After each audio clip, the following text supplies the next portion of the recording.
ঘন্টার পর ঘন্টা মনে হয় এরকম সমুদ্রের শুধু আসা যাওয়া দেখে যাই।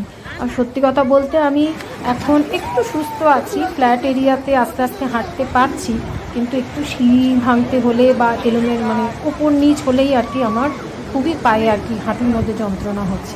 তো এই কুকুরটিও দেখছি বেশ মজা নিচ্ছে, যেই ঢেউ আসছে পালিয়ে যাচ্ছে, আবার যেই আর কি ঢেউটা চলে যাচ্ছে সামনে আসছে। খুব উপভোগ করেছি, এই বিচটা খুব সুন্দর, খুবই ভালো। তবে বিশেষ বিশেষ কারণে এই বিচ অনেকটা গোয়ার মতন, সেটা যারা জানে তারা জানে।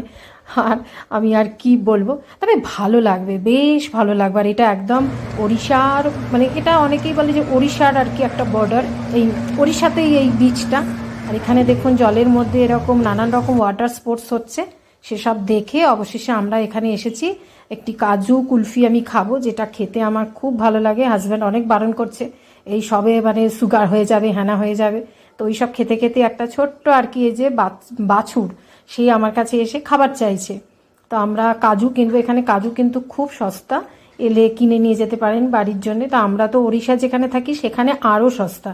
তো এই ছেলেটি নানান রকম কাজু আমাদের টেস্ট করাচ্ছে, তো আমরা কিছু কাজু তারপর কিনে নিয়ে তারপরে এগিয়ে গেছি। এবার যাওয়ার পথে খুব সুন্দর সুন্দর ওই টুপিগুলো, যেগুলো সি বিচে আসলেই হয়, আমি সেগুলো মানে আসলে বিক্রি হয় এরকম জায়গাতে, তো আমি নানান রকম টুপিগুলো একটু দেখছি আমাকে কেমন দেখতে লাগছে। এরকম করে বেশ সময়টা দারুণ উপভোগ করে আবার ফিরে যাওয়ার পথ ধরবো। তো এখানে এখন দেখছি, আমরা তো অনেক সকালে গেছিলাম, এখন দেখছি অনেক লোকের ভিড়।